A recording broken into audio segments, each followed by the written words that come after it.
Vendimi për të tarifuar me 10% eksportit shqiptare drejt tregut amerikan ka sjellë reagimin e bizneseve eksportuese. Filip Gjoka, përfaqësuesi i shoqatës së bimëve medicinale, produkti që eksportohet më shumë, thotë se kjo kostoshtesë nuk do të transferohet tek fermeri, por do të ndahet mes shitësit dhe blerësit amerikan. Kemi rënë dakord me një pjesë tyre se këtë taks nëse do vazhdoj të ngelet në fuqi që neve ta ndajmë përgjys midis shitësit dhe blerësit, që mos të rëndoj drejt për drejti të grumulluesi apo fermerët, do t'i bëjmë djeni që mos të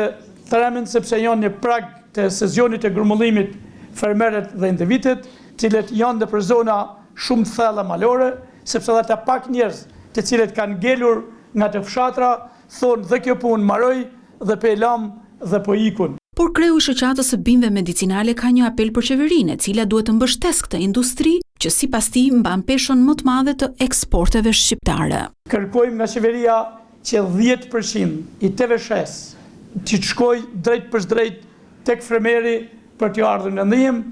jo siç ka qenë më përpara që të shkojë te agrosistet apo te kompanit, por duke qenë që gjithë fermerët kanë numër llogarie